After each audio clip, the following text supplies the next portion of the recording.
ఐదేళ్ల పదవీ కాలంలో హైదరాబాద్ అభివృద్ధికి తన వంతు కృషి చేశానన్నారు జీహెచ్ఎంసీ మేయర్ విజయలక్ష్మి. ఉద్యోగులు, సిబ్బంది సమర్థంగా కలిసికట్టుగా పనిచేశారని చెప్పారు. ఐదేళ్లలో హైదరాబాద్ ప్రజలకు మెరుగైన సేవలందించేందుకు చాలా కార్యక్రమాలు చేపట్టామన్నారు. జాతీయ స్థాయిలో అవార్డులు, రివార్డులు వచ్చాయని చెప్పారు. పదవీ కాలం ముగిసినా బాధ్యత మరవనంటూ చివరి సమావేశంలో భావోద్వేగానికి గురయ్యారు మేయర్ విజయలక్ష్మి. ఈ గౌరవ వేదికపై ఎంతో భావోద్వేగంతో నేను మాట్లాడుతున్నాను.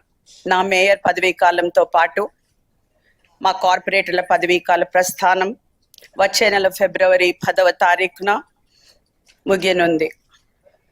ఈ సందర్భంగా 5 సంవత్సరాల పాటు నగర సేవలో భాగస్వామిగా నిలిచిన ఈ ప్రయాణాన్ని తలుచుకుంటూ మీ అందరికీ నా హృదయపూర్వక కృతజ్ఞతలు తెలపడం నా కర్తవ్యంగా భావిస్తున్నాను. ప్రతి నిర్ణయం వెనుక మీ బాధ్యతాభావం స్పష్టంగా కనిపించింది.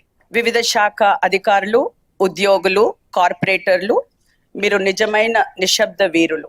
ఎండా వాన చూడకుండా, పగలు రాత్రి తేడా లేకుండా నగర అభివృద్ధి కోసం చేసిన మీ సేవలు ఎప్పటికీ మర్చిపోలేనివి.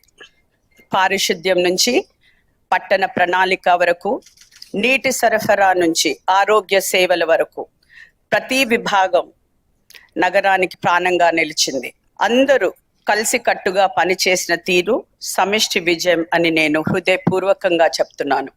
ఈ కృషికి గుర్తింపుగా జీహెచ్ఎంసీ జాతీయ స్థాయిలో అనేక అవార్డులు, ప్రశంసలు, గుర్తింపులు పొందడం మనందరికీ గర్వకారణం.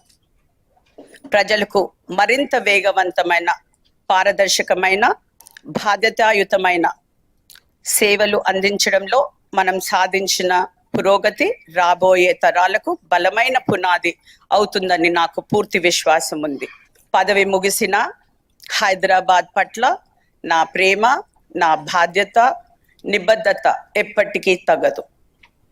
భవిష్యత్తులో కూడా హైదరాబాద్ నగరం మరింత అభివృద్ధి చెందాలి.